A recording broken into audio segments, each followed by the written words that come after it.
साथियों, सबसे पहले सरवा कोयड़ा की इस धरती को मैं नमन करता हूं और हमारे बीच में उपस्थित हमारे पुरखाओं को मैं नमन करते हुए आप सब मेरे भाइयों और बहनों को भी मैं नमन करता हूं।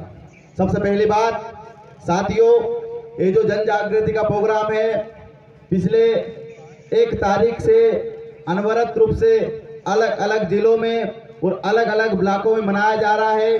साथियों, ये किसी नेता की रैली या किसी नेता का प्रोग्राम नहीं है, ये आपके अपने लिए किया जाने वाला जन जागृति वाला प्रोग्राम है। साथियों, इस कार्यक्रम को आयोजित करने वाली टीम भाई राजू ओरे और उसके तमाम साथियों के लिए एक बार जोरदार तालियां बता दीजिए साथियों, क्योंकि ऐसे कार्यक्रमों के लिए रात दिन की मेहनत लगती है, रात दिन मेहनत करना पड़ता है। साथियों, अभी मैं देख रहा था जब ये कार्यक्रम था तो सबसे पहले मैं आप सब जनता से एक सवाल पूछना चाहता हूं। यहाँ पर मुझे बता दे निडर होकर कितने कर्मचारी अधिकारी हमारे समाज के बैठे हुए, हाथ ऊपर करें। गिने चुने अधिकारी कर्मचारी है।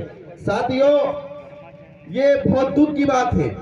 आज जो समाज एक पिंक कलर के जाति प्रमाण पत्र पर नौकरी लगा, लेकिन कहीं न कहीं इसी आदिवासी समाज ने इस संस्कृति, इस सभ्यता और हमारी बोलियों को खत्म करने का काम किया है। और वो जिस सर्टिफिकेट पर नौकरी लगने काम करा, वो समाज का अधिकारी कर्मचारी आज टीवी और बीवी मस्त है शहर में जाकर। साथियों, ये बहुत दुख की बात है। जिस समाज के लिए, उसके जन जागृति के लिए उसको सबसे पहले आना चाहिए था, वो आज अधिकारी कर्मचारी अपने घर में घुस के बैठा हुआ है। उसको सबसे पहले आना चाहिए था। हमारे पुरखाओं ने आज जो बलिदान दिया है, हमारे बीच में मौजूद टंट्या मामा, आप क्या समझ रहे हो? आज जो हमारे पास में मुफ्ती मौर्य दादा ने बहुत शानदार बात, मुझे ऐसा लगता है कि सभी को बातें समझ में आ गई थी। मैं उन्हीं बातों कम से कम थोड़ा आगे बढ़ाने का काम करूंगा। मैं टंट्या मामा ने जो बलिदान दिया है, बिरसा मुंडा ने जो बलिदान दिया है, आज हमारे अगर सर पे जो कपड़ा है, जो आज हम सर पे जो पीला गमछा बांध के घूमते हैं, इतने दहाड़ने की बात करते, इतना अच्छा काम करने के आयोजन करने काम करते हैं, तो ये किसी नेता के बदौलत नहीं है साथियों। ये 200 सालों का संघर्ष, हमारे पुरखाओं का संघर्ष है, उन्हीं की देन में साथियों। और ऐसे जन जागृति वाला प्रोग्राम जो होते हैं साथियों, ये प्रोग्राम जो होते हैं, ये कहीं न कहीं हमें नहीं चाहिए सरकारों से आज की स्थिति में हमारे नए अधिकार नहीं चाहिए, हमें कोई से नए नियम हमारे लिए बनाओ, लेकिन हमें हमारे जो पुराने दिए गए जो संघर्ष जो था, हमारे जो पहले दिए गए जो अधिकार जो था, बस हमको वही दे दो, वही हमको इम्प्लीमेंट कर दो। 5वीं 6वीं अनुसूची, पैसा एक्ट कानून, उन्हीं को बचाने के लिए ये कार्यक्रम किए जाते हैं साथियों। हम वही मांग करते हैं और ये आप सब पर डिपेंड करता है, आप सब युवा पीढ़ी पर डिपेंड करते हैं। आज सीना ठोक के ये कहना है सरकारों को कि अगर कभी हमारे नियमों को, हमारे कानूनों को अगर खत्म करने का काम किया, तो तुम्हारी छाती पर पैर रख के हम तांडव भी करेंगे साथियों। ये कहना पड़ेगा, क्योंकि आज वो आखिरी पीढ़ी है। आप लोग, आपके तमाम आए दिन आपके अधिकारों को खत्म किया जा रहा है। आपके जितने नियम कायदे थे, आपकी आदिवासियत को खत्म किया जा रहा था। जैसे कि सबसे पहले कहा गया साथियों, इस देश में सबसे पहले आदिवासियों को वनवासी कहते थे, फिर गिरिजन कहते थे, फिर जनजाति कहने लगे। आज कहीं न कहीं ये ऐसा माहौल बना हमारी एकता का कि कम से कम आदिवासी कहना पसंद करते हैं साथियों। तो इन लोगों को तो आदिवासी शब्द से भी नफरत है। क्यों? कि उसी आदिवासी शब्द में लिखा हुआ है कि आदिवासी तुम्हारा बाप है, तुम सब बाहर से आए हो।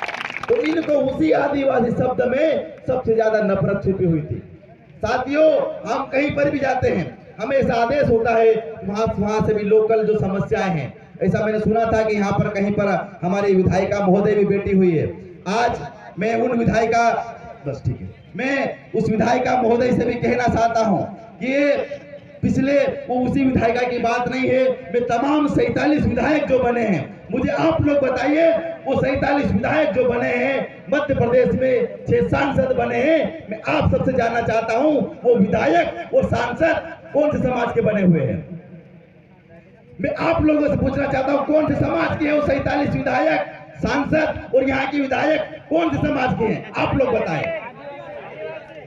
लेकिन मैं आपको इस बात से प्रूफ कर दूं कि 47 विधायक, 6 सांसद हमारे आदिवासी समाज के है ही नहीं, रहे नहीं। इस बात से बड़ी जिम्मेदारी से कह दूं मैं यहाँ पे इस बात को और प्रूफ कर दूं। यहाँ पे बैठी हुई है कई विधायक महोदय, मैं तो पहचानता नहीं हूँ, लेकिन मैं कह देना चाहता हूँ बड़ी जिम्मेदारी के साथ में 47 विधायक, 6 सांसदों के कह दूं मैं कि वो हमारे समाज के है ही नहीं। क्यों कि 47 जो विधायक बने हुए हैं, 6 सांसद बने हैं, इनके विधायक प्रतिनिधि और सांसद प्रतिनिधि सूची निकालो आप। आपको इनका विधायक प्रतिनिधि मिलेगा अग्रवाल, इनका विधायक प्रतिनिधि मिलेगा शर्मा। विधायक प्रतिनिधि बहुत बड़ा पद होता है, मैं तो कहता हूं विधायक से बड़ा तो विधायक प्रतिनिधि होता है।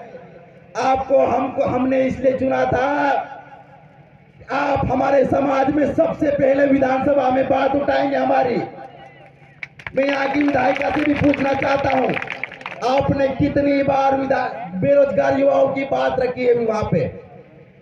आज किसानों की सबसे बड़ी समस्या है।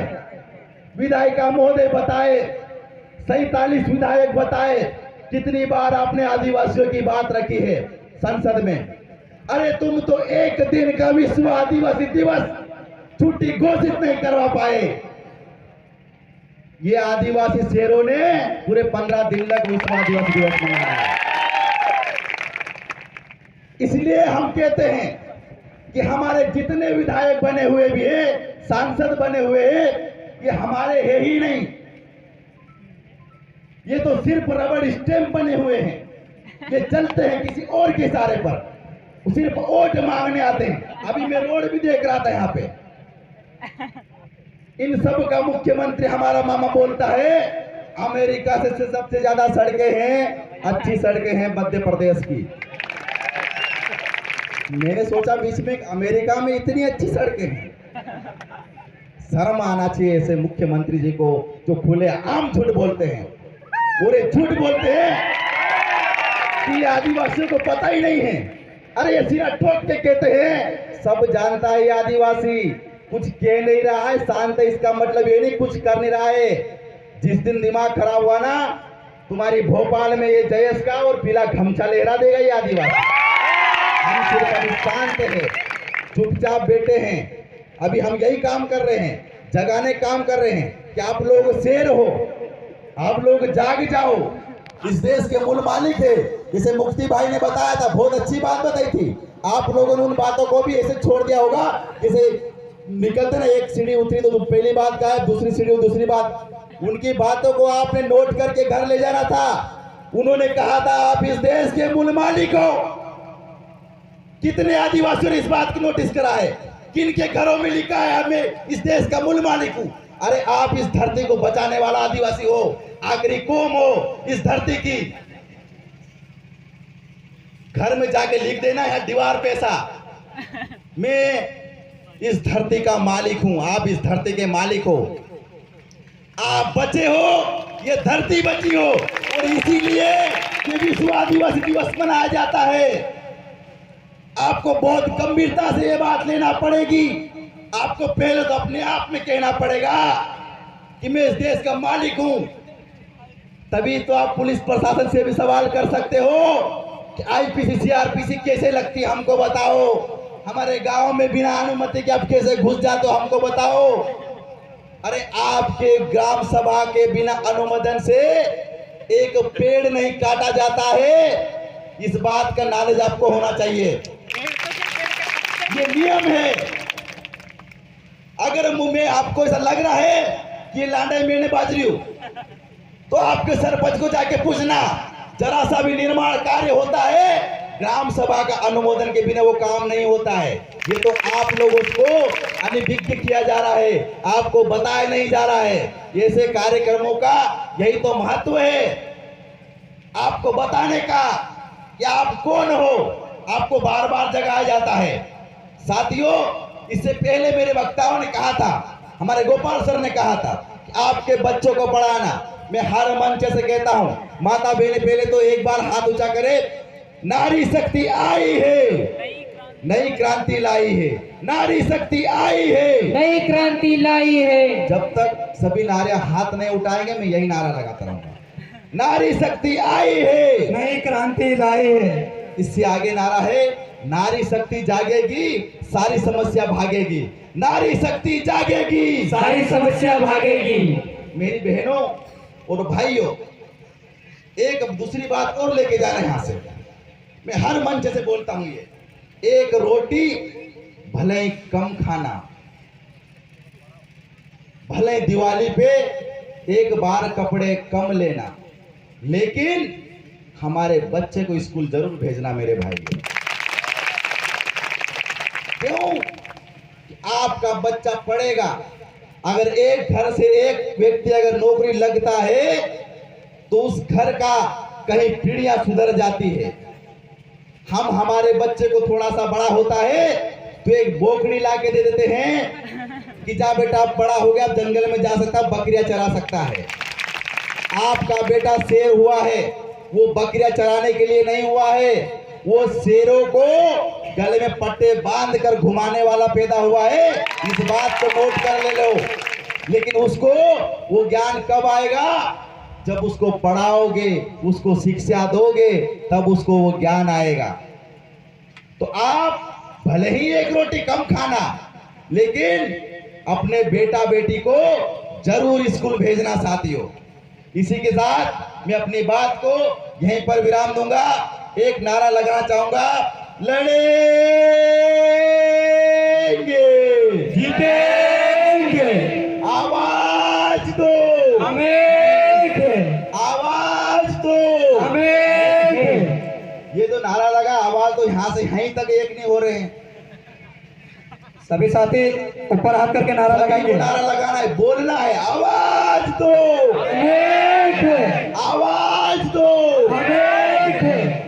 ऐसी कैसी घटना हुई है विदिशा में, तो ये नारे का चरितार्थ तभी होगा जब विदिशा में जो घटना हुई है, वहां पे हमारे आदिवासी भाई जंगल में लकड़ियां काटने के लिए गए थे।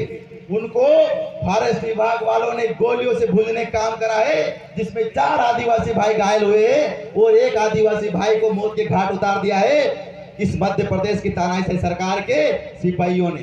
तो साथियों, आज उनके साथ घटना हुई है, कल हमारे साथ भी घटना हुई हो सकती है। इसीलिए ये नारा चरितार्थ तभी होगा जब विदिशा के भाई को तकलीफ होगी, उतनी तकलीफ हमारे यहाँ खरगोन, भगवानपुरा और सूर्या कोयडा के आदिवासी भाई को तकलीफ महसूस करना पड़ेगी। अगर बड़वानी में कोई तकलीफ हुई है, उतनी तकलीफ यहाँ के भाई को करना पड़ेगा। और अगर यहाँ के आदिवासी भाइयों को तकलीफ हुई है तो बड़वानी से दहाड़ना पड़ेगा, तो हमारी एकता काम आएगी, वरना कोई मतलब नहीं से आएगा। ये एकता पैदा करना पड़ेगा। इसलिए हमारी टीम पूरी, महेंद्र कन्नौज जी, नितेश अलावा जी, अंतिम मुजाल्ला जी, लोकेश मुजाल्ला जी और तमाम सीमा वास्कल और हम पूरी लगे हुए, पूरे प्रदेश की क्रांतिकारी लगे हुए 15-15, 20-20 दिन से हम सिर्फ एक टाइम खाना खा रहे हैं। मुक्तिलाल मौर्य जी, उनकी पूरी टीम सिर्फ एक टाइम खाना खा रहे हैं। इसीलिए जन जागृति करते हैं। आपको हम बताने के लिए आए हैं कि आप शेर हो, आप जाग जाओ और आपको जागना पड़ेगा। आपकी इजाजत हो, सिर्फ 2 मिनट की एक कहानी सुनाऊंगा मैं, चलेगा? 2 मिनट लूंगा मैं। साथियों, एक बार क्या होता है, गांव में एक बकरियां चराने वाला होता है। बकरियां चराने के लिए जाता है, जैसे अपने यहाँ गांव वाला जैसे ग्वाला कैसे जाता है ना, इसी प्रकार बकरियां चराने के लिए जाता है। तो वो जाते जाते क्या होता है, एक बार बहुत जंगल में चला जाता है। तो उसके साथ में क्या, सब शेर तो रहते हैं, तो उसके साथ में क्या हुआ, छोटा सा एक शेर का बच्चा जो है उनके साथ में लग जाता है। अब बकरी चराने वाला क्या होता है, वो समझता है ठीक है शेर का बच्चा है, ले आता है साथ में। अब धीरे धीरे धीरे टाइम बीतता जाता है। वो जो शेर का जो बच्चा जो था, धीरे धीरे धीरे बकरी होने के साथ में बड़ा हुआ। अब वो बकरी होने के साथ में धीरे धीरे बड़ा हुआ। वो बकरी होने के बीच में रहना, बकरी होने के साथ में ही खाना, बकरी होने के साथ में ही रहना, उनको वही बांधता था, वो वैसा ही करता। धीरे धीरे वो शेर जवान हो गया, बकरियों के साथ में वैसे ही सीखा वो। अब वो क्या हुआ, जंगल में गए उसी जगह, तो फिर दूसरे शेर ने देखा, उसका दिमाग खराब हुआ। वो फिर बोलता है, अरे यार एक शेर होकर ये क्या कर रहा है, बकरी उनके साथ में रह रहा है, वैसा ही व्यवहार करता है। बकरियों के साथ में चारा खा रहा है, बकरियों के साथ में मस्ती कर रहा है, जबकि उनका शिकार करना चाहिए इसने। तो उसने सबसे पहले झपट्टा मारा और उसने किसी बकरी को नहीं उठाया, उसने सबसे पहले शेर को उठाया। शेर को उठाकर लेके गया कहां पे? जंगल में। और उसको बोल रहा है कि तू क्या कर रहा है, तू शेर है, तेरे को इनका शिकार करना चाहिए, तू इस जंगल का राजा है। वो बोलता है नहीं, मैं तो बकरी हूं। वो बार बार उसको बोलता है, एक बार हो गया, दो बार हो गया, अब शेर का दिमाग खराब हो गया, बार बार बोलता है नहीं तू शेर है। वो बोलता है नहीं, मैं तो बकरी हूं, उनके साथ में बड़ा हुआ, उनका ही दूध पी के बड़ा हुआ, मैं तो बकरी हूं। फिर उस तालाब किनारे ले गया, दोनों का देखा, देख तेरी शकल और मेरी शकल एक है। बोले हाँ शकल तो सही है, तो फिर तो शेर है। पर बोले नहीं, मैं तो बकरी हूं। अब समझा कि उसका होगा दिमाग खराब, उसने शेर को 2 झपट्टे लगाए। फिर उसको गुस्सा आया, उसने और अधिक जोर झपट्टा लगाया और उसे दहाड़ा, तो फिर उसने भी दहाड़ा। तो बोलो देखा तू भी शेर है। बोला हाँ यार मैं भी शेर हूं। सेम टू सेम हम बार बार आप लोगों को बोलते हैं कि तुम शेर हो, लेकिन कहीं न कहीं बकरियों के बीच में रहकर तुम बार बार बोलते हो कि नहीं मैं तो बकरी हूं। हम और बोलते हैं अरे कहां इनको चक्कर में पड़े हो, तुम इस देश के मालिक हो, जल जंगल जमीन के रखवाले हो। लेकिन फिर थोड़े देर विश्व दिवस ऐसे कार्यक्रम अटेंड कर ले, फिर उसके बाद वही का वही, नहीं मैं तो बकरी हूं। अरे तुम इस देश के मालिक हो, तो इस बात को ध्यान रखना पड़ेगा। इंकलाब जिंदाबाद, लड़ेंगे, उठेंगे, और जब तक बेगला पदों की भर्ती नहीं की जाती है, शिवराज सिंह चौहान के लिए हम ऐसे ही उनके सामने डंके की चोट पर बोलते रहेंगे। धन्यवाद।